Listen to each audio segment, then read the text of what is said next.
She never saw it coming. Mara Holloway spent 35 years comforting strangers through their darkest hours. But when her own nightmare walked through the door wearing a smile that could melt steel, she welcomed him in like an answer to prayer. 2 days after saying, "I do," that prayer turned to poison. Before we go further, pause for a second. Have you ever been so tired of being strong that you do anything just to rest in someone else's arms? Even if something whispered that maybe, just maybe, you shouldn't? Mara had. And that whisper? She silenced it with hope. The spring of 2019 painted Savannah in colors that made you believe in new beginnings. Azaleas bloomed purple and pink along the historic squares. Tourists filled the riverfront. And at Holloway and Sons funeral home on Whitaker Street, 65-year-old Mara Holloway was doing what she'd done for more than 3 decades, shepherding grief with a tenderness that came from knowing its weight intimately.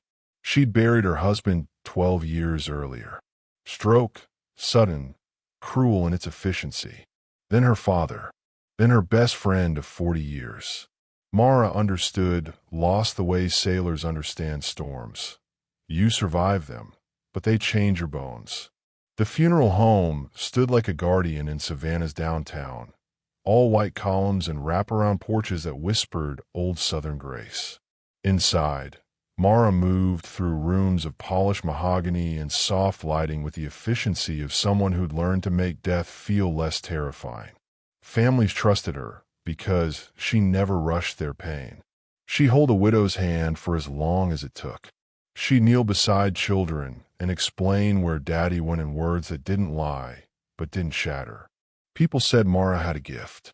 What they didn't know was that gift had hollowed her out from the inside.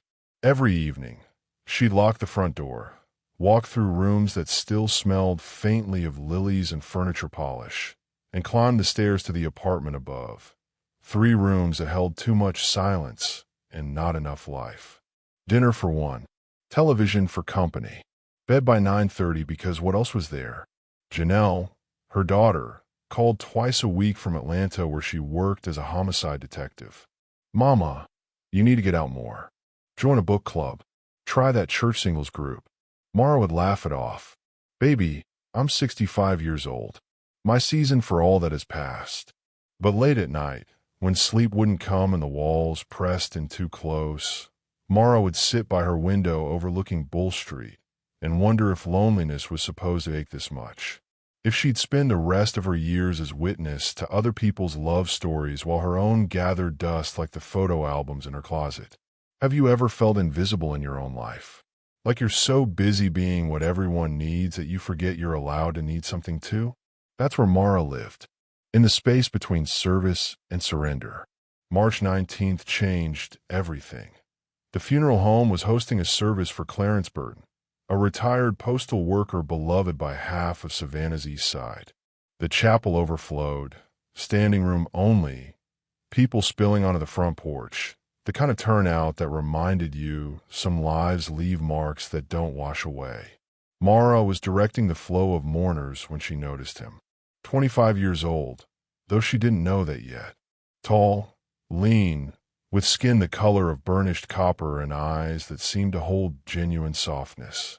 He wore a simple black suit that fit well, but wasn't expensive, and he stood near the back with his hands clasped, watching the service with what looked like respectful attention.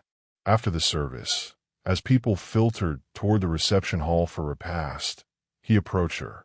His smile came slow like sunrise. "Mrs. Holloway." His voice carried a slight rasp, intimate without trying. "I wanted to thank you.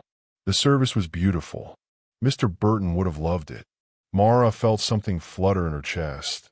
Surprise, maybe it being seen when she was used to being background.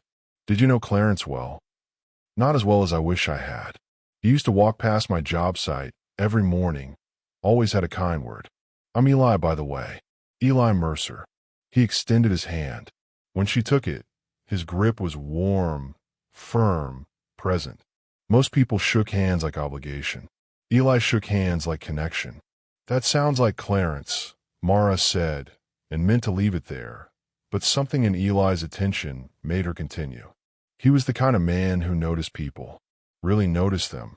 Like you, Eli said simply. The words landed like a pebble in still water.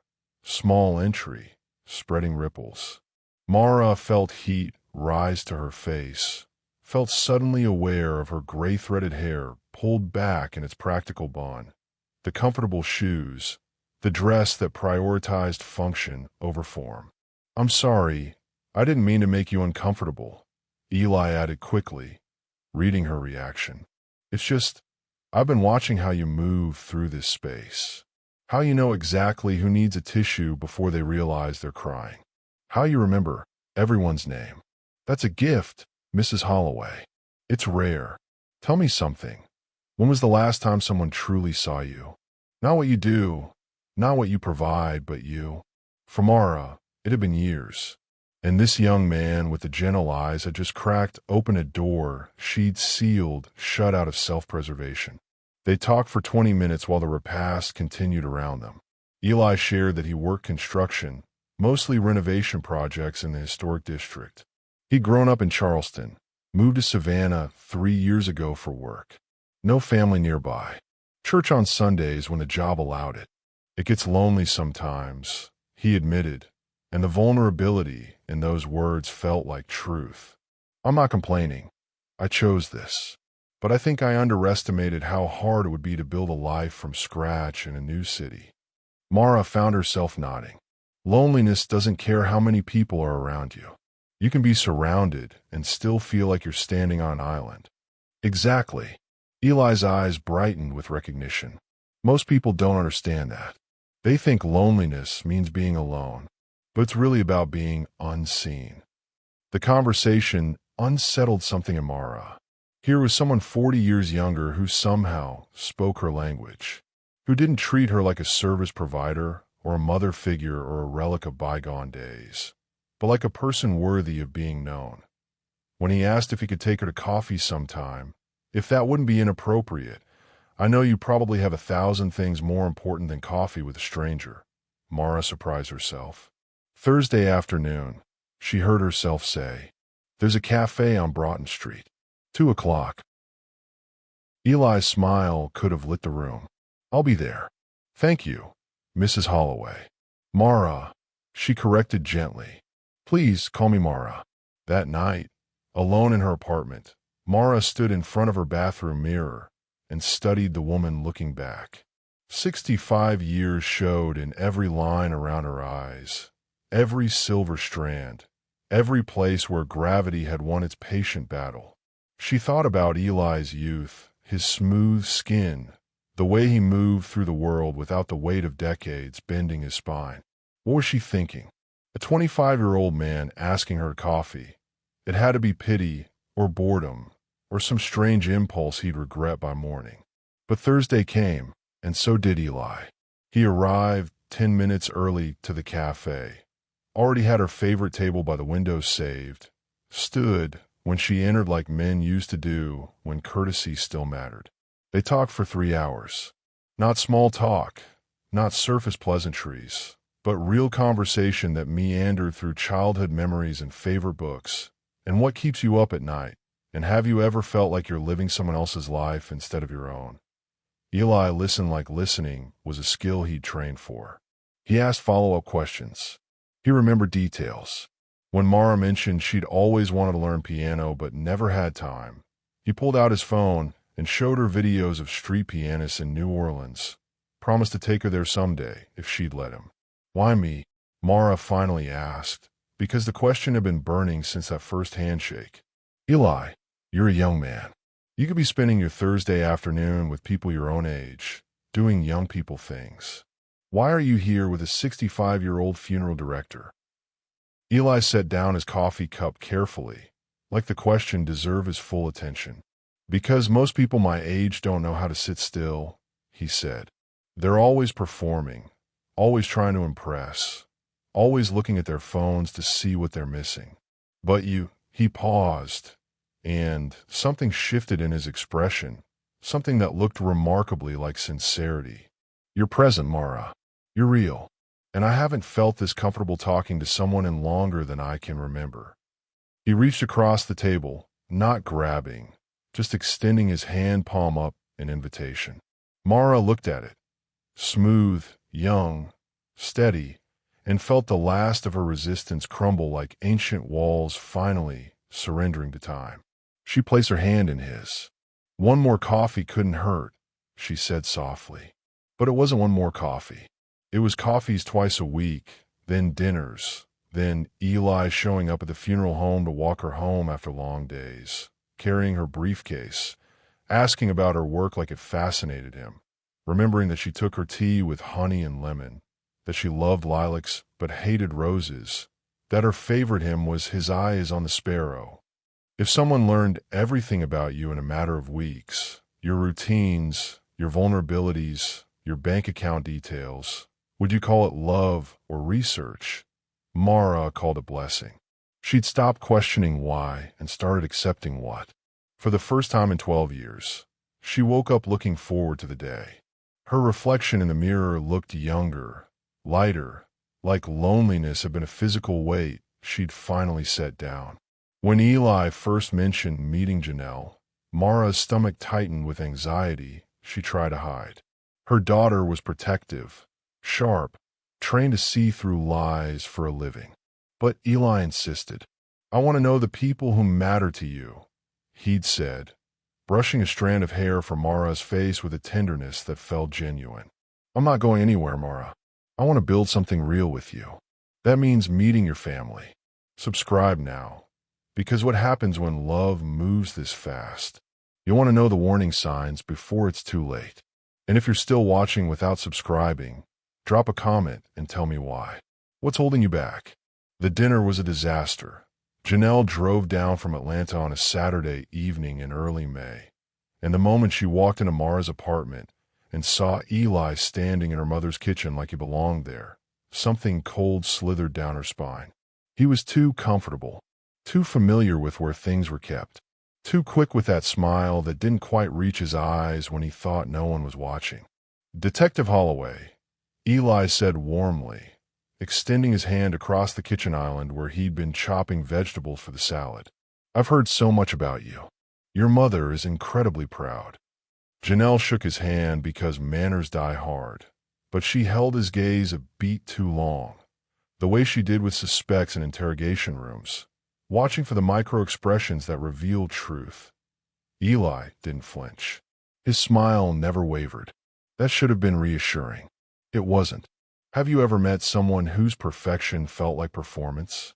Where everything they said sounded rehearsed, every gesture calculated. Dinner was grilled chicken, roasted vegetables, sweet tea that Eli had apparently made just the way Mara likes it. He complimented Janelle's work, asked intelligent questions about her cases. Nothing specific, nothing that would make him seem intrusive, just enough to appear genuinely interested.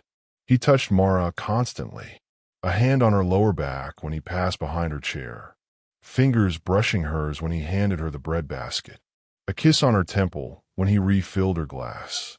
Each touch looked like affection. To Janelle, they looked like claims of ownership. "So, Eli," Janelle said, setting down her fork with deliberate precision, "Mama says you do construction. What company do you work for?" "I'm freelance," Eli replied smoothly. "Mostly renovation work for historical properties. The flexibility suits me better than being locked into one company's schedule." "Freelance," Janelle repeated. "Must be difficult to secure consistent income that way." Mara's hand tightened around her tea glass.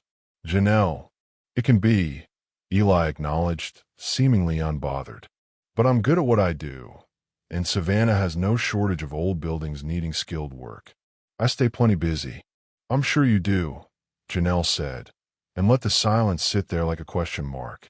After dinner, while Eli insisted on cleaning up, "You two ladies enjoy yourselves. I've got this." Mara pulled Janelle into the living room with forced brightness barely concealing desperation. "Baby, I know what you're thinking," Mara whispered urgently. "I know how it looks. But Eli is good to me. He makes me happy." "Mama, he's 25 years old." 28, Mara corrected, And Janelle filed away that detail with the others piling up. And age is just a number. You think I don't know people will talk? You think I haven't heard the whispers at church, the looks in the grocery store? I spent 65 years living for what other people thought. I'm tired, Janelle. I'm tired of being alone. I'm tired of sleeping in an empty bed and eating dinner by myself and having no one to tell about my day. Eli sees me. He cares about me. Can't that be enough? Janelle saw the plea in her mother's eyes. The same woman who'd raised her alone after her father died, who'd built a business from grief, who'd always been the strongest person in any room. Now she looked fragile, desperate, clinging to something Janelle couldn't yet prove was dangerous, but knew in her bones was wrong. Just promise me you'll be careful, Janelle said finally. That's all I'm asking.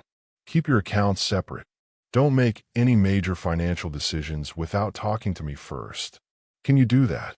Mara's face softened with relief. Of course, baby. Of course. But that promise lasted exactly 11 days. On May 17th, Eli took Mara to Tybee Island for sunrise. He'd packed a picnic breakfast, fruit, croissants, the honey lemon tea she loved. They sat on a blanket watching the Atlantic paint itself in colors that looked like hope, and when Eli dropped to one knee in the sand, Mara's hands flew to her mouth. I know this is fast, Eli said, and his voice carried exactly the right amount of vulnerability. I know people will say I'm too young, that we haven't known each other long enough. But Mara, I've never been more certain of anything. You make me want to be better. You make me believe in the kind of love I thought only existed in old movies. Marry me. Let me spend the rest of my life making you happy. The ring was modest. He'd apologized for that. Explained that construction work didn't leave much for savings, but he'd been setting aside what he could. The humility of it, the earnestness, the way his hands trembled just slightly as he held the small velvet box. How could she say no? Yes, Mara whispered through tears that felt like release. Yes, Eli. Yes. They were married 3 weeks later at a small ceremony in First African Baptist Church on Franklin Square. Mara wore a simple cream dress. Eli wore the same black suit from Clarence Burton's funeral the day they'd met. Janelle stood as maid of honor with her jaw clenched so tight it ached. Watching this man, she didn't trust promise to love her mother until death parted them. The way he said those words, "Until death do us part," made Janelle's detective instinct scream. There was something in his cadence, a micro-pause before death, like he was savoring the word. But Mara glowed, actually glowed. For the first time since Janelle's father died, her mother looked genuinely, completely happy. How do you tell someone their joy is built on quicksand? How do you prove a feeling? You can't. So Janelle swallowed her objections, hugged her new stepfather with all the warmth she could manufacture, and drove back to Atlanta with a sense of dread she couldn't shake. The call came 48 hours later. Janelle was reviewing case files at her desk when her phone lit up with Savannah Regional's number. Her stomach dropped before she even answered. Ms. Holloway, this is Dr. Raines from Savannah Regional Hospital. Your mother was brought in by ambulance approximately 30 minutes ago. You're listed as her emergency contact. The world tilted. What happened? She collapsed at home. We're running tests now. But her husband reported she'd been complaining of dizziness and nausea since this morning. Can you come in? Janelle was in her car before the call ended. The 2-hour drive to Savannah took 90 minutes.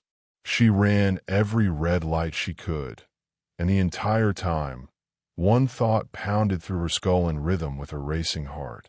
2 days. They'd been married 2 days. When she burst into the ICU waiting room, Eli was there, leaning against the wall with his phone pressed to his ear. He looked up as she entered, and for just a fraction of a second before his expression shifted to appropriate concern, Janelle saw something else. Impatience. Janelle, thank God. Eli ended his call and moved toward her. They're running toxicology panels now. The doctors said her symptoms came on suddenly, and they're trying to determine what caused a cardiac event. Cardiac event. Janelle's voice could have cut steel. My mother is 65, but healthy. She walks 3 miles every morning. Her heart is fine. I know. I don't understand it either. Eli ran his hands through his hair, a gesture of distress that looked practiced. She was making tea this morning, and then she grabbed the counter, said the room was spinning, and then she collapsed. I called 911 immediately. I did everything right. Something about the phrase, "I did everything right," landed wrong. Like a defendant proclaiming innocence before being accused. Would you notice that? Would you hear the guilt hidden in defensive words? Or would shock make you miss it?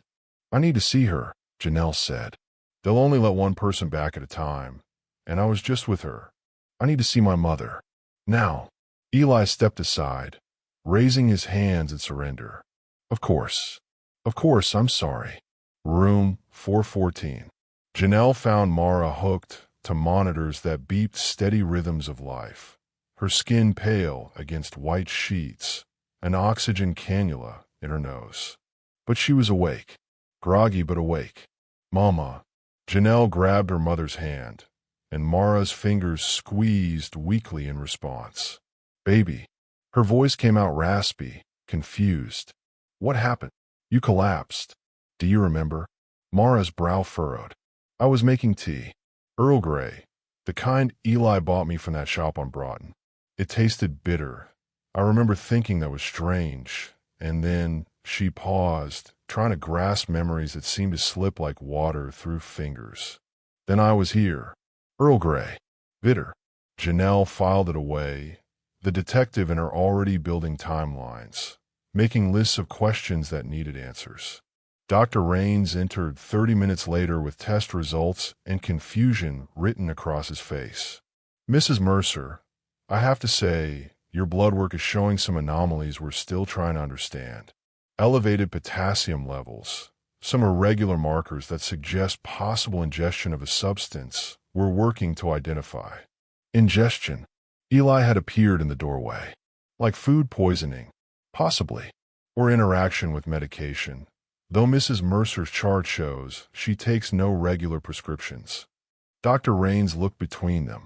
"Have you introduced any new supplements, herbal remedies, anything like that recently?" Before Mara could respond, Eli spoke up. "Actually, yes. I've been making her ginger tea for inflammation. She mentioned her joints were bothering her, so I researched natural remedies. Could that have caused a reaction?" His helpfulness should have been endearing. Instead, it felt choreographed.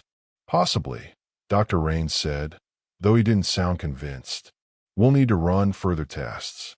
In the meantime, Mrs. Mercer, you'll be staying with us overnight for observation." After the doctor left, Eli made a show of fussing over Mara, adjusting her pillows, refilling her water, promising to bring her things from home. And all Janelle could think was, he's already calling her by her married name, already thinking about the house as home, already acting like the grieving widower, even though her mother was very much alive. Don't go anywhere, because what Janelle finds when she starts digging will prove that some monsters don't hide in shadows. They marry you first. Hit that subscribe button so you don't miss how this predator's pattern unravels. Still not subscribing? Comment below and tell me what you need to see. That night, while Eli went home to get some rest, Janelle stayed at the hospital in the uncomfortable chair beside her mother's bed. She waited until Mara's breathing deepened into sleep. Then she did something she'd never done before. She went through Eli's phone. He'd left it charging on the window ledge, and Janelle knew his passcode because she'd watched him enter it 3 times that evening. Professional hazard, remembering numbers, seeing patterns. What she found in the first 5 minutes made her blood run cold. Messages to a woman named Sierra. "Almost done here. Few more days max. You keeping the hotel room warm for me?" To someone saved only as tea. 8th time's the charm. This one actually had assets worth the trouble. A voice note, sent just that morning at 6:47 a.m. Problem with these old ones is they're so trusting. Makes it almost too easy. Tea, breakfast in bed, some attention, Boom. You're in the will before the ink dries on the marriage license. Janelle's hands shook so violently, she nearly dropped the phone. She took screenshots of everything, sent them to her own device, deleted the messages showing she'd done it. Then she stepped into the hallway and made a call to her partner at Atlanta PD. Marcus, I need you to run a deep background check for me. Every alias, every county, every state. Name is Eli Mercer, age 28, last known residence Savannah, Georgia. And Marcus? Fast. I think my mother just married a serial killer. The line went quiet for a moment. Then, how fast is fast? Yesterday. Would you have looked through the phone? Or would you have told yourself you were being paranoid? That love deserves trust? Drop a comment. I want to know if you'd have crossed that line to protect someone you love. Marcus called back at 2:47 a.m. Janelle was still in that hospital chair, watching her mother's chest rise and fall with mechanical steadiness, when her phone vibrated. She stepped into the fluorescent bright hallway, where everything smelled like antiseptic and fear. Tell me something good, she whispered. Can't do that. Marcus's voice carried the weight of someone who just spent hours staring at the kind of evil that reminds you why you became a cop in the first place. But I can tell you the truth, and you're going to want to sit down for this. Janelle leaned against the wall because her legs suddenly felt unreliable. I'm listening. Eli Mercer isn't his real name. It's one of 6 we've identified so far. Birth name was Elijah Monroe, born in Charleston like he said. But that's where the truth stops and the hunting begins. Janelle, your mother is number 8. The hallway tilted. 8 what? 8 widows. Well, 7 widows and 1 near miss who got suspicious and ran before he could finish the job. All of them older, late 50s to early 70s. All of them financially comfortable. All of them lonely. And all of them collapsed or died within days to weeks of getting married. Janelle's breath came short and sharp. Names. I need names. Patricia Donovan, 62, Wilmington, North Carolina. Married a man named Eric Chambers. Dead 6 days later. Cause of death ruled as heart failure. But guess what was never tested for? Poison. Bingo. Then there's Beverly Strand, 67, Jacksonville, Florida. Married a man named Eli Parker.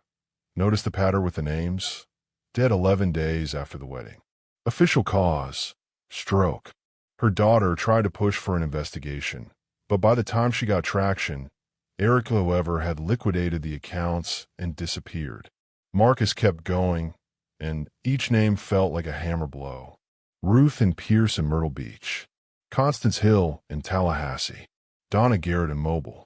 All dead within 2 weeks of saying "I do" to charming young men who showed up in their lives like miracles, moved fast, married faster, and inherited everything before the bodies were cold. Have you ever realized that the person sleeping in your house, eating at your table, holding your hand, might have done the exact same thing to 7 other people before you? Would you have seen it coming? The one who got away, Marcus continued. Her name is Vivian Cross. She's 71 now, lives in Charleston. About 4 years ago, she met a man calling himself Ethan Sinclair. Same playbook, swept her off her feet, proposed within weeks. But Vivian had a son who's a forensic accountant. Kid started noticing irregularities in his mother's bank statements, transfers Vivian didn't remember authorizing. He dug deeper, found discrepancies in the guy's background story. What happened? Son confronted him. Ethan Eli ran that same night, cleaned out what he could access and vanished. Vivian filed a police report, but without a body, without clear evidence of intent to harm, it went nowhere. She gave a statement, though, detailed. And Janelle, the man she describes matches your stepfather down to the way he takes his coffee. Janelle closed her eyes, seeing Eli's face across that dinner table, seeing him kneel in the sand with a humble ring, seeing him smile at her mother like she was the only woman in the world. A performance perfected over 8 attempts. There's more, Marcus said quietly. We pulled financial records on the deceased women. Every single one updated their will within a week of marriage. Every single one added their new husband as primary beneficiary. Every single one had life insurance policies with suspiciously recent adjustments. Mara updated her will. Janelle heard herself say, 3 days after they got engaged. She told me it was just getting her affairs in order, that Eli encouraged her to make sure everything was legally clear. Of course he did. Janelle, this man is a professional. He finds vulnerable women, becomes exactly what they need, marries them fast before anyone can intervene, and then, Marcus paused. Then he makes them disappear in ways that look natural. Heart attacks, strokes, sudden illness, all plausible for women that age, all easy to dismiss as tragedy instead of murder. Janelle thought about her mother lying in that hospital bed, confusion in her eyes. The tea tasted bitter. How many of those other women had noticed something off in those final moments? How many had dismissed it because surely the man who loved them wouldn't? I'm sending you everything, Marcus said. Photos, case files, Vivian's statement. You need to loop in Savannah PD, get a detective on this now. And Janelle, don't let him near your mother alone. Not for 1 second. After hanging up, Janelle stood in that hallway and let herself feel it. The rage, the terror, the guilt. She'd sensed something wrong from the beginning. Why hadn't she pushed harder?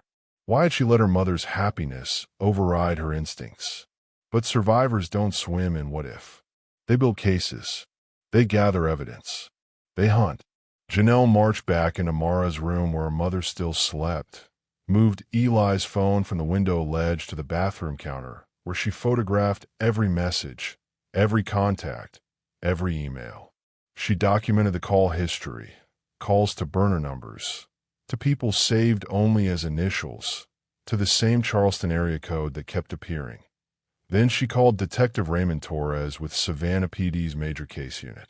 They'd worked together on a multi-jurisdiction case 2 years earlier. He was thorough, smart, and he trusted her judgment. Ray, I need a favor, and I need it to stay quiet until I say otherwise. She laid it out. The timeline, the marriage, the collapse, the pattern Marcus had uncovered. Ray listened without interrupting, the mark of a good investigator. You're saying your mother married a serial killer. I'm saying my mother married a man who's done this 7 times before, and she's lucky to be alive right now. I need you to get a rush on that toxicology panel. I need you to contact the ME offices in Wilmington, Jacksonville, Myrtle Beach, Tallahassee, and Mobile. And I need a warrant for financial records, Mara's accounts, life insurance policies, documents. If this is what you think it is, we move now, he could run. He won't run. Not yet. Janelle looked at her mother's sleeping face. He hasn't gotten what he came for. Ray was silent a moment. What do you need me to do? Everything. But quietly. This man is careful, Ray. He's been doing this for years without getting caught. The second he senses we're onto him, he'll disappear and we'll never find him. We get one shot at this. Consider it done. And Janelle, I'm sorry. I'm sorry your family is going through this. After the call, Janelle finally let herself sit. She pulled her chair close to her mother's bed, took Mara's hand, warm, alive, still here, and made a promise in the darkness. I've got you, Mama. He's not taking you. Not today, not ever. When Eli returned the next morning with fresh flowers and concern painted on his face like stage makeup, Janelle was ready. She watched him kiss Mara's forehead, watched him fuss over the breakfast tray, watched him play the devoted husband. And she saw it clearly now. Every gesture measured, every word calculated, every touch a move in a game he'd played 7 times before. How are you feeling, sweetheart? Eli asked Mara, brushing hair from her face. Better, Mara said, though she still looked pale, fragile. The doctors say I can probably go home tomorrow if my levels stabilize. That's wonderful news. Eli's smile was perfection itself. Then he turned to Janelle. I was thinking, since you're here, maybe we could grab coffee. I know we got off on the wrong foot, and I'd really like for us to. No. Janelle's voice cut clean. I'm not leaving my mother. Something flickered across Eli's face. Irritation, maybe calculation, before the concerned mask slipped back into place. Of course I understand. Family first. Always, Janelle said, holding his gaze until he looked away. The day crawled past. Eli stayed, playing the worried husband. But Janelle noticed things she'd missed before. The way his attention drifted to his phone. The way he watched the clock. The way he seemed more interested in when Mara would be discharged than in how she was feeling. At one point, when Mara dozed off, Eli stepped into the hallway to take a call. Janelle followed, staying just out of sight but close enough to hear. I told you, it's taking longer than expected. Eli hissed into the phone. She didn't drink enough of it. I'll handle it when she gets home. No, the daughter's being a problem, but she'll go back to Atlanta eventually. She has a job, a life. She can't babysit forever. Janelle's hands clenched into fists. Every fiber of her being wanted to confront him right there, to slam him against the wall and make him confess every calculated moment. But arrests built on emotion don't hold up in court. She needed evidence. She needed time. She stepped back before Eli turned around, was sitting beside Mara's bed, looking casual when he returned. Subscribe before this gets worse. Because what happens when a predator realizes his prey is protected. You'll want to see how Janelle outplays a man who's never lost this game. Still here without subscribing? Comment and tell me, would you confront him now or wait? That afternoon, Dr. Raines returned with news that shifted everything. Mrs. Mercer, we've identified the substance in your system. It's aconite, also known as wolfsbane or monkshood. It's a plant-based toxin that causes cardiac distress, nausea, dizziness, all the symptoms you experienced. In higher doses, it's fatal. Do you have any idea how this could have entered your system? Mara looked genuinely confused. I've never heard of that. How would I even? Through ingestion, Dr. Raines said carefully. It could be hidden in food or drink. The bitter taste you mentioned in your tea would be consistent with aconite. The room went still. Eli's face remained neutral, concerned, but Janelle saw his pupils dilate slightly. Fight or flight response. The body's betrayal of the mind's control. Are you saying someone poisoned my mother? Janelle asked, her voice steady despite the fury burning through her veins. I'm saying the presence of aconite in her system didn't occur naturally. Detective Torres from Savannah PD will want to speak with both of you.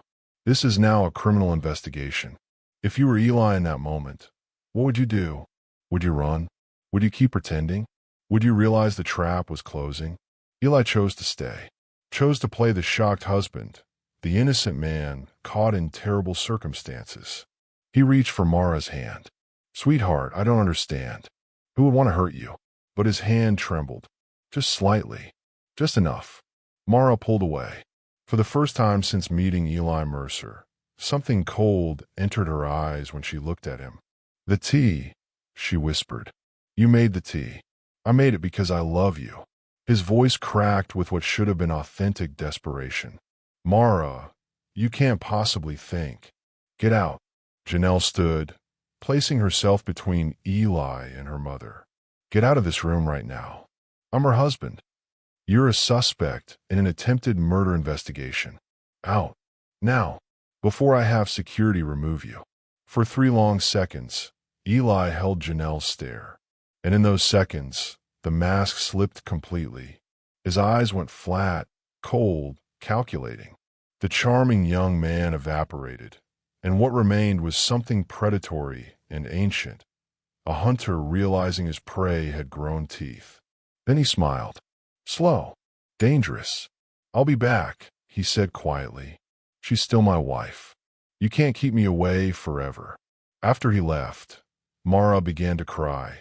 Silent tears that spoke of hope shattered and trust murdered.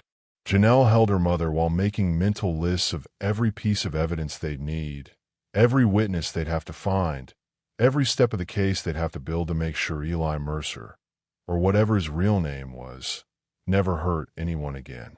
Why? Mara whispered against Janelle's shoulder. Why me? And Janelle, who'd spent years answering that question for other victims in other cases, finally had to say the words to her own mother. Because you were kind. Because you were lonely.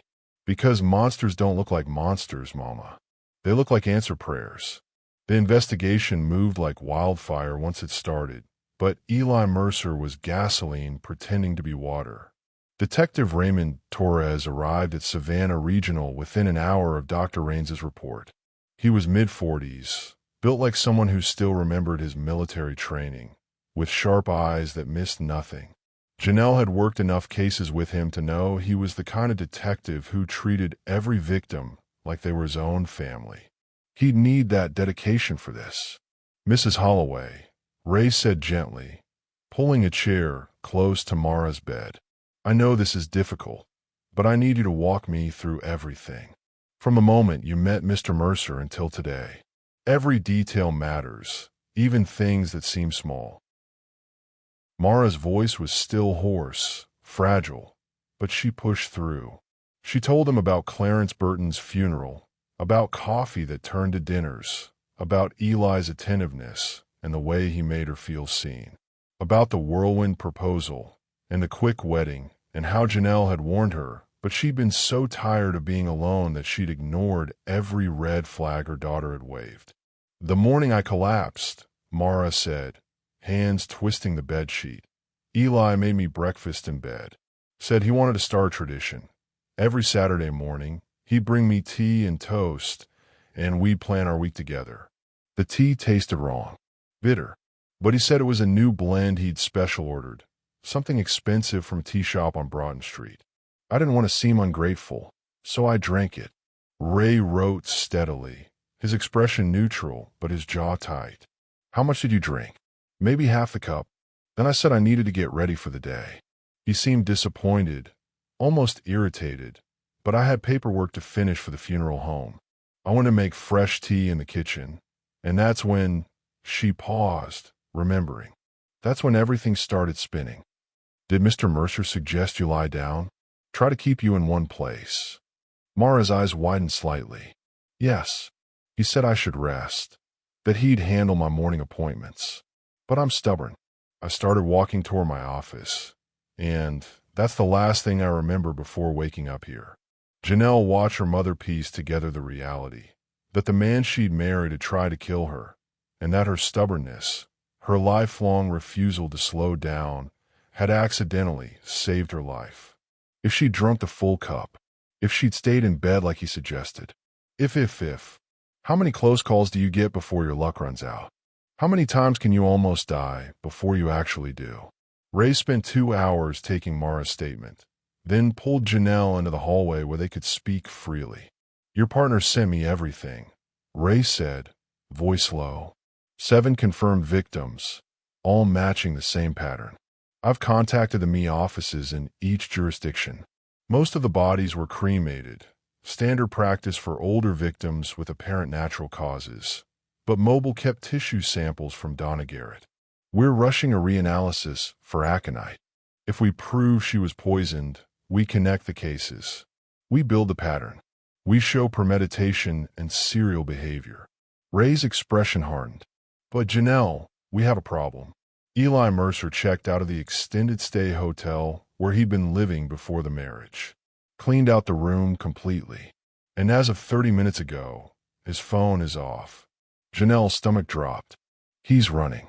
Or planning something. I've got units watching your mother's funeral home and her apartment. I've issued a bolo. But this man has evaded law enforcement across 5 states. He knows how to disappear. Then we make him not want to, Janelle said, mind already working the angles. He's motivated by money, right? Every woman he's killed, he's inherited from. Mara's still alive. She can change her will, cut him out completely. If we make that public somehow, make him think he's getting nothing, he might do something desperate, Ray finished. Or he might cut his losses and vanish. Either way, we control the narrative instead of him. Ray considered this, then nodded slowly. It's risky. If he comes back, I'll be there. I'm not leaving her side until he's in custody. They developed a plan over the next hour. Mara would be discharged the following day with a police escort. She'd return to her apartment, which would be under 24-hour surveillance, and publicly announced through her attorney that due to recent health concerns and family advice, she was revising her will and estate plans. The funeral home, her primary asset worth close to $2 million, including property and business value, will be placed in an irrevocable trust for Janelle. Will it work? Mara asked when Ray explained the strategy. She looked small in that hospital bed, diminished by betrayal in ways that poison never could have managed. It'll provoke a response, Ray said carefully. Whether that response helps us catch him or pushes him underground, we won't know until it happens. That night, Janelle made a call she'd been dreading. She contacted Vivian Cross in Charleston, the woman who got away, the one who'd seen through Eli's con before it killed her. The number Marcus had sent rang 4 times before a strong voice answered. Hello, Ms. Cross. My name is Detective Janelle Holloway with Atlanta PD. I'm calling about a man you knew as Ethan Sinclair. The silence on the other end stretched, so long Janelle thought the call had dropped. He found someone else, Vivian said finally. Not a question, a statement carrying the weight of inevitable tragedy. My mother. They married 3 weeks ago. He tried to poison her 2 days ago. She survived. Janelle heard what might have been a sob or a gasp. Oh, thank God. Thank God she's alive. How is she? Recovering. Devastated. Angry. But alive. Janelle paused. Ms. Cross, I need your help. I need everything you remember about him. Every detail. Every inconsistency. Every moment you realize something was wrong. Anything, Vivian said immediately. Whatever you need. That man, he's evil, detective. Pure evil wrapped in pretty words and careful smiles. My son saved my life, and I've spent 4 years wondering how many others didn't have someone to warn them. For the next 90 minutes, Vivian told her story. It matched Mara's almost beat for beat.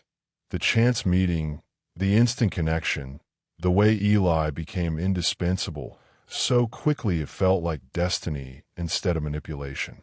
But Vivian also provided details that cracked the case wider open. He made mistakes with me, Vivian explained. Small ones. He said he'd grown up in foster care, but one night after too much wine, he mentioned his mother's cooking. When I pointed out the inconsistency, he covered smoothly, said he meant his foster mother, but I saw the panic flash across his face. After that, I started paying attention. Noticed he never let me see his phone. That he'd disappear for hours with vague explanations. That he pushed so hard for me to update my will immediately. Said it was about protecting what we're building together. When did you know for certain? Janelle asked. When my son found the life insurance policy, I didn't remember signing. My signature was on it. I'd signed a stack of documents Eli brought home one night, said they were estate planning basics, but buried in that stack was a policy for $500,000 with Ethan Sinclair as sole beneficiary. That's when I knew I wasn't building a future with him. I was financing my own murder. Would you catch that? A signature hidden among legitimate documents, so smoothly done you wouldn't think twice? That's how predators win. They make you volunteer for your own destruction. What did you do? Janelle already knew, but she needed to hear it. I didn't confront him. I played along. Told him I needed to visit my sister in Tampa for a week. He didn't want me to go. Kept finding reasons I should stay, but I insisted. The morning I was supposed to leave, my son picked me up at dawn. We drove to the police station, filed a report, and by the time Ethan realized I wasn't coming back, my accounts were frozen and my house was under surveillance. He tried calling for 3 days straight. The messages got progressively more desperate, then angry, then silent. He vanished on day 4, took whatever cash he could access, and disappeared. Did the police investigate? Vivian's laugh was bitter. They took the report, nodded sympathetically, said without proof of actual harm or theft, there wasn't much they could do. They told me I dodged a bullet and should be grateful. Maybe I should have pushed harder, but I was 71 and exhausted and traumatized. I just wanted him gone. I didn't think about who he'd hurt next. This isn't your fault, Janelle said firmly. You reported him. You did what you could. The system failed, not you. Is that what you'll tell the families of the women who died after me? Janelle had no answer for that. Because Vivian was right. Between her escape and Mara's poisoning, at least 3 more women had died. How many lives could have been saved if someone had listened? If someone had connected the dots? If you knew you'd encountered a serial killer and reported them, but they kept killing, could you live with that guilt? Even though it wasn't your fault. Before ending the call, Vivian provided one more crucial detail. His mother's name is Helen Monroe. Last I found, she was living in a nursing facility outside Charleston. Dementia. But early on, before he knew I was suspicious, Eli mentioned visiting her every few months. Said it was the only family obligation he maintained. If you want to find him, that's where I'd start. Predators always return to their origins. Janelle immediately passed the information to Ray, who contacted Charleston PD. Within hours, they had confirmation. Helen Monroe was indeed in Magnolia Gardens memory care. And according to facility records, her son had a standing authorization for visits. We set up surveillance. Ray told Janelle the next morning. If he runs, he might try to see her one last time.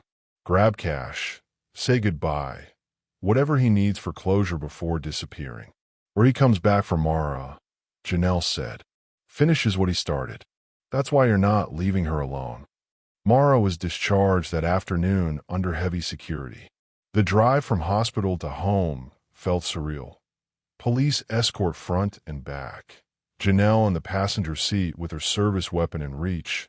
Mara silent in the back, staring out the window at a city that suddenly felt full of shadows.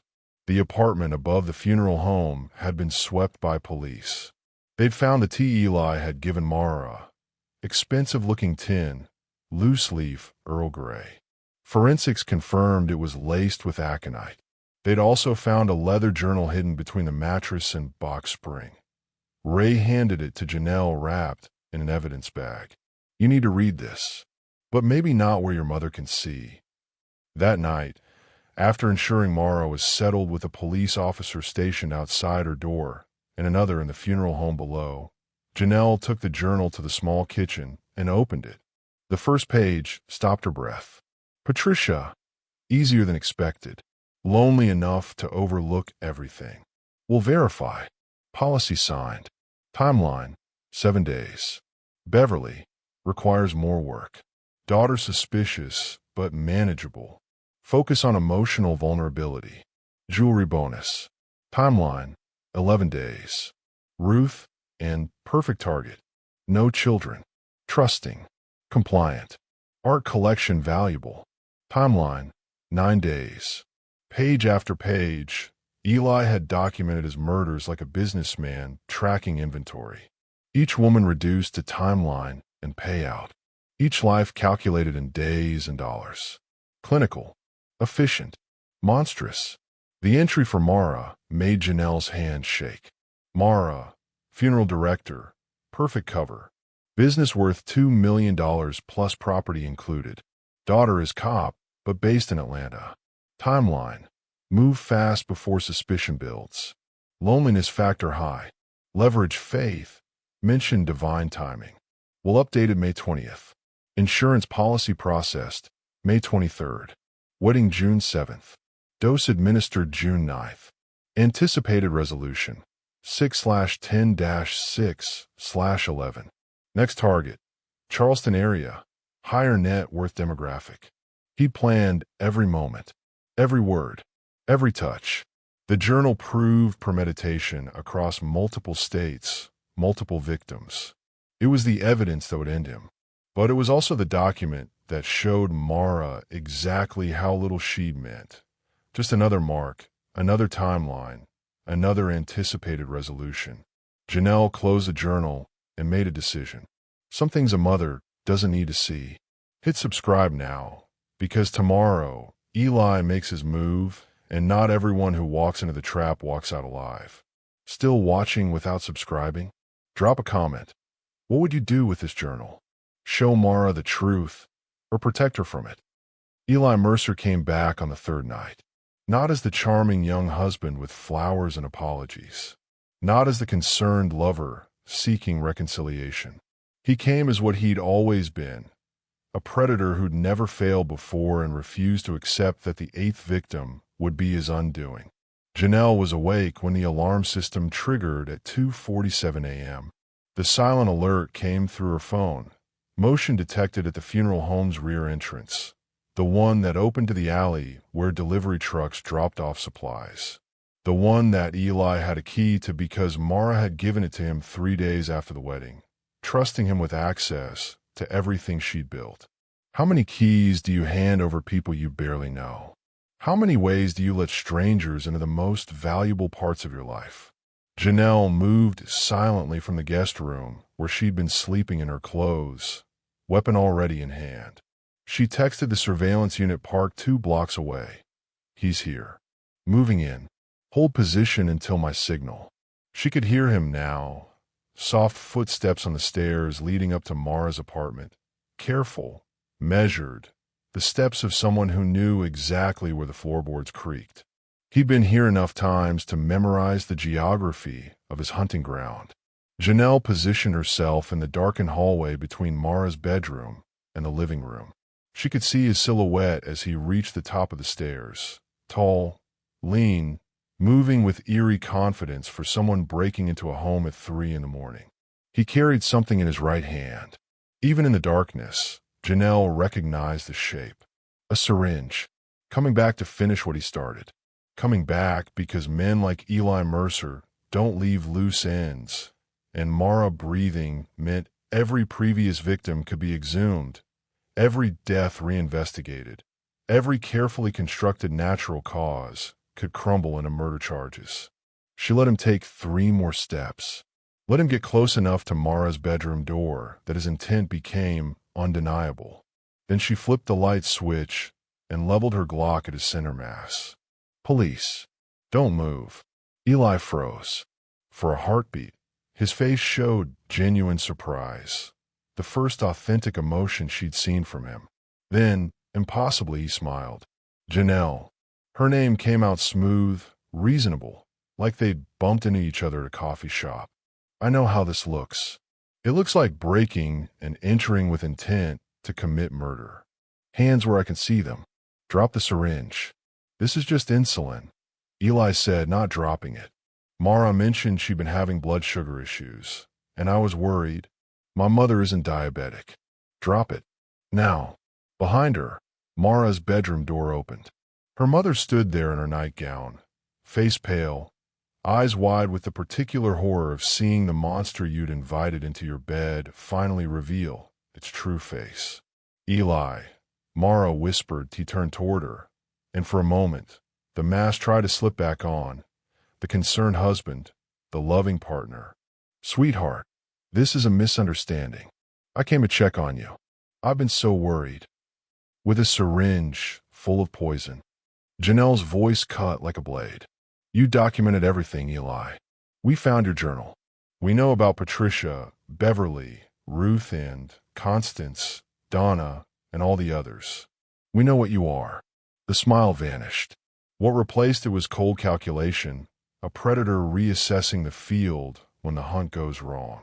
You can't prove anything, he said flatly. That journal, it's fiction. Creative writing. You think any prosecutor will build a case on a notebook? Those women died of natural causes. Their deaths were investigated and closed. Donna Garrett's tissue samples are being retested as we speak, Janelle said. Aconite stays in the system. It leaves markers. When they find it, and they will, every one of those closed cases reopens. Every body that wasn't cremated gets exhumed. Your pattern becomes evidence. Your victims become witnesses. For the first time, genuine fear flickered across Eli's face. He looked toward the stairs, measuring distance, calculating odds. Surveillance units are covering every exit, Janelle continued, reading his thoughts. You take one step toward those stairs, and you'll have 6 officers on you before you make it halfway down. It's over, Eli. Drop the syringe. Get on your knees. Hands behind your head. I loved her, Eli said suddenly, desperately, looking at Mara. You have to believe me. Everything I felt for you is real. I never meant to. You wrote a timeline for my death in your journal, Mara said, and her voice carried a strength Janelle recognized. The same strength that had built a business alone, that had raised a daughter alone, that had survived grief and loneliness without letting it destroy her. You calculated how long it would take to kill me.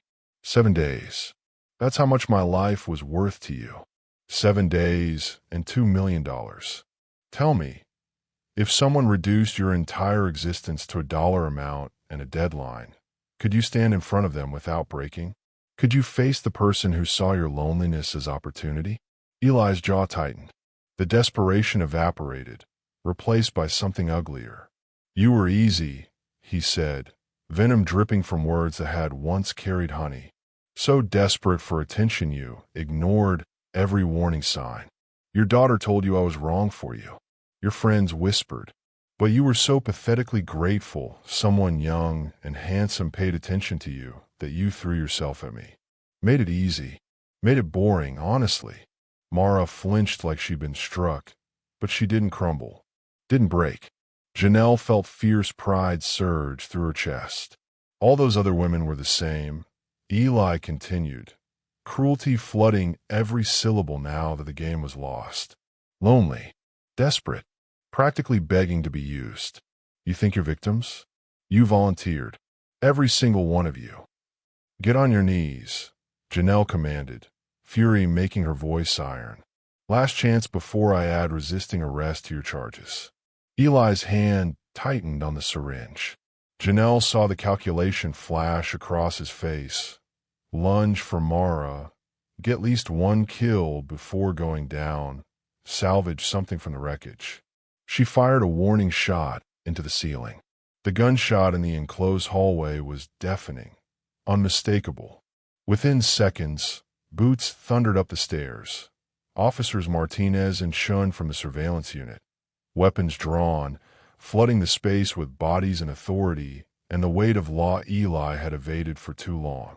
Down! Get down now! This time, Eli complied. The syringe clattered to the hardwood floor. Officer Martinez kicked it away while Chin cuffed him, reading rights that Eli had heard before in nightmares, but never in reality. Janelle kept her weapon trained on him until he was secured, then finally lowered it. Her hands were steady, years of training held, but her heart hammered against her ribs.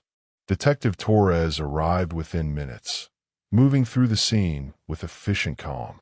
He bagged the syringe, which would later be confirmed to contain a lethal concentration of aconite. He documented everything. The forced entry, the journal as connected evidence, Eli's own words condemning him. As officers led Eli toward the stairs, he locked eyes with Mara one final time. You'll never find anyone else, he said, quiet, cruel. You'll die alone, knowing the last man who touched you only did it to kill you. But Mara didn't crumble. She straightened her spine, lifted her chin, and spoke words that carried more power than any of Eli's poison ever could. I'd rather die alone with dignity than live one more second believing your lies. You didn't break me. You revealed yourself. And that's the only truth that matters. Subscribe right now, because you need to see how this ends in court and why this verdict changed how investigators look at lonely hearts and fast weddings. If you're still not subscribing, comment below. What would you have said to him in that moment? The trial began 4 months later. The prosecution, led by District Attorney Nina Reeves, built their case with surgical precision. The journal provided the roadmap. Vivian Cross's testimony provided the pattern. The aconite-laced tea provided the murder weapon. And Mara Holloway, sitting in the witness stand with quiet strength, provided the face of survival that juries remember. Eli's defense attorney, a sharp woman named Patricia Locke who'd taken the case for the publicity, tried every angle. The journal was fiction. The aconite was accidental contamination. Mara had been depressed and possibly suicidal. The age gap proved genuine affection, not predation. But then D.A. Reeves called her expert witness, Dr. Simone Okafor, forensic pathologist who'd spent 2 months reviewing every available record from Eli's previous victims. After exhumation and retesting of Donna Garrett's remains, Dr. Okafor testified, "We found conclusive evidence of aconite poisoning. The concentration and distribution patterns are consistent with repeated exposure over several days, exactly matching the method used on Mrs. Holloway. Additionally, we were able to obtain hair samples from Ruth and Pierce, preserved by her family. Those samples also showed aconite markers." The courtroom went silent. Eli's expression remained neutral, but Janelle, sitting in the gallery beside her mother, saw his hands clenched beneath the defense table. Based on medical records, testimony, and forensic evidence, Dr. Okafor continued, "It is my professional opinion that at least 5 of the 7 women who died after marrying the defendant were victims of homicide by poisoning. The pattern is unmistakable. The method is consistent. And Mrs. Holloway's survival provided the living proof of what happened to those who didn't survive." The prosecution showed photos of each victim, women with kind faces and gray hair and smiles that spoke of lives lived and love given. Patricia, 62, who'd been a librarian. Beverly, 67, who'd taught piano. Ruth, and 63, who'd run a bed and breakfast. Constance, 69, who'd been a nurse for 40 years. Donna, 65, who'd volunteered at animal shelters. Every single one had been lonely. Every single one had been kind. Every single one had deserved better than to have their loneliness weaponized against them. When it was Janelle's turn to testify, she walked the jury through the investigation, the phone messages, the financial records, the forged documents. She explained how Eli had studied each woman like a student preparing for exams, learning their vulnerabilities, their routines, their deepest needs. "He didn't fall in love 8 times, Janelle said, looking directly at the jury. "He identified 8 targets. He researched 8 marks. He executed 8 plans.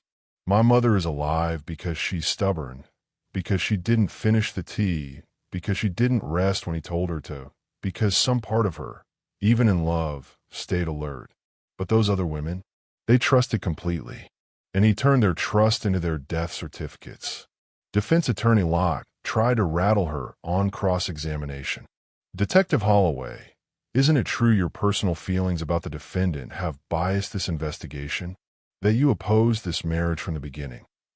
"I opposed a 25-year-old man marrying my 65-year-old mother 3 weeks after meeting her, yes. That's not bias. That's reasonable suspicion. And everything I suspected turned out to be true. But you went through his phone without a warrant. I went through my stepfather's phone that he'd left in my mother's hospital room while she was fighting for her life for poisoning. And what I found led to a lawful investigation that uncovered a serial killer. I'd do it again." The gallery erupted in applause. The judge gavelled for order, but Janelle saw several jurors nodding. When Mara testified, the courtroom packed to standing room only. She spoke clearly, without tears, though her hands trembled slightly as she described the whirlwind romance and her desperate loneliness. "I wanted to believe I deserved love," Mara said simply. "I'd spent 35 years caring for other people's grief. I wanted someone to care for mine. That's not shameful. That's human. What's shameful is that he saw my humanity and decided it was a weapon he could use against me. Have you ever wanted something so badly you ignore the danger? Have you ever been so tired of being strong that you chose comfort over caution? That's not weakness. That's being human. And predators count on that." Defense attorney Locke made one final attempt. "Mrs. Holloway, isn't it possible you misunderstood Mr. Mercer's intentions? That this was a genuine relationship that simply moved too fast?" Mara looked at Eli then, really looked at him, and spoke directly to the man who tried to kill her. I would have given you everything freely, she said. If you just asked. If you'd just been honest about needing help, needing money, needing anything, I would have helped you. That's who I am. But you didn't want my help. You wanted my death. You wanted me gone so you could take what I'd built and move on to the next lonely woman. That's not love that moved too fast. That's murder that almost succeeded. The jury deliberated for less than 4 hours. Guilty on all counts, 7 counts of first-degree murder, 1 count of attempted murder, multiple counts of fraud, forgery, and theft. The judge, a stern woman in her 60s who'd seen too many cases of elder abuse, showed no mercy at sentencing. Mr. Mercer, Judge Patricia Warren said, "You are a predator who weaponized human loneliness. You identified vulnerable women and systematically destroyed them. You showed no remorse, no humanity, no recognition of the pain you've caused. This court sentences you to 8 consecutive life sentences without possibility of parole. May you spend the rest of your days contemplating the lives you stole and the families you shattered." As bailiffs led Eli away in chains, he looked back once, not at Mara, not at Janelle, but at the courtroom packed with people who'd come to witness justice, reporters, victims' advocates, families of the deceased women, strangers who'd followed the trial online. His expression carried disbelief, entitlement, rage that the game he'd perfected for years had finally ended. But it had ended, and that's what mattered. 6 months after the trial, Mara stood at the front of a conference room in Savannah's community center, facing an audience of 40 women, all over 60, all single, all wary but hopeful. Janelle had helped organize the event, a workshop on recognizing predatory behavior, protecting assets, understanding the tactics of romance scammers who targeted older women. The police department provided resources. Victim advocates provided support. And Mara provided something else, the testimony of survival. "I'm not here to scare you," Mara began, her voice steady and strong. "I'm here to tell you that wanting love, wanting companionship, wanting someone to share your life with, those desires don't make you foolish.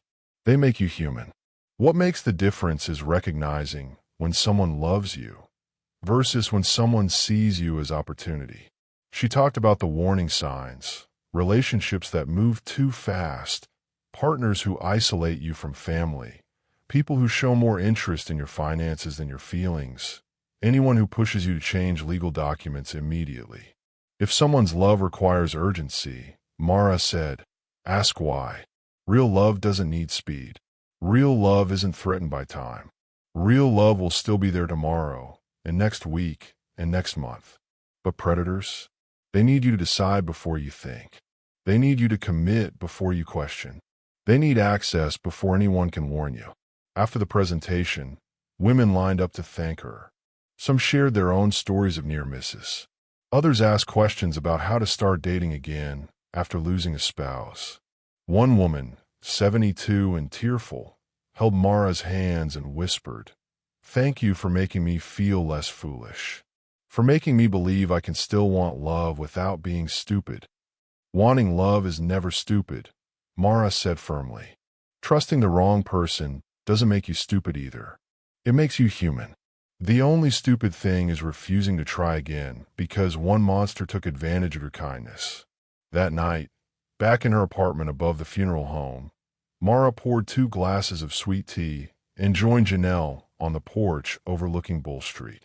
The Savannah evening wrapped around them, thick with humidity and the distant sound of tourists on River Street, and the comfort of a city that had witnessed her near death and her survival. "Are you okay, Mama?" Janelle asked quietly. Mara considered the question. "I'm not the same person I was before Eli. That woman died in some ways. But maybe she needed to. Maybe I needed to learn that I'm strong enough to survive being wrong. Strong enough to survive being used. Strong enough to stand in court and face the man who tried to erase me. You're the strongest person I know. I'm strong because I survived. But I was already strong before. I just forgot it." Mara sipped her tea, smiled softly. "You know what's strange? I'm not afraid of being lonely anymore. Loneliness is just silence. It can't hurt me. But pretending to not be lonely, that's what almost killed me. Before you go, here's what you need to remember. If someone seems too perfect, asks too much too soon, or makes you feel like you need to rush into forever, pause. Ask questions. Tell someone you trust. Your life is worth protecting, even from people who claim to love you. Subscribe so you don't miss stories that could save your life or someone else's. And if you haven't subscribed yet, drop a comment telling me why. What's holding you back from protecting yourself with knowledge? They sat in comfortable silence as night settled over Savannah. Somewhere in a maximum security prison 4 hours away, Eli Mercer would spend the rest of his life behind bars. Finally stopped. The eighth victim had become his undoing. And Mara Holloway, 65 years old, survived not just by luck but by the love of a daughter who refused to let go, by her own stubborn strength she'd temporarily forgotten, and by the choice to believe, even after betrayal, that her life still held purpose beyond being prey. "What happens now?" Janelle asked. Mara smiled, and it was genuine, soft, carrying hope that had been tested and survived. "Now I live. Actually live. Not for someone else. Not in service to loneliness. Just live." And that was exactly what she did. Because survival isn't just about not dying. It's about remembering you are always worth living for. Even when someone tried to convince you otherwise. Even when you almost believed them. The end. If this story made you think twice about who you let into your life, or into your mother's, your grandmother's, your aunt's life, share it. Tag someone who needs to hear this. Because predators count on silence. They count on shame. They count on victims being too embarrassed to admit they were fooled. But Mara wasn't fooled. She was human. And humanity isn't weakness. It's the thing worth fighting for. Drop a comment. What warning sign would you never ignore? What lesson from Mara's story will you carry forward? And if this story helped you in any way, let me know. Your words matter. Until next time, stay alert, stay safe, and remember, your heart isn't a door for anyone to run through. Make them earn the key.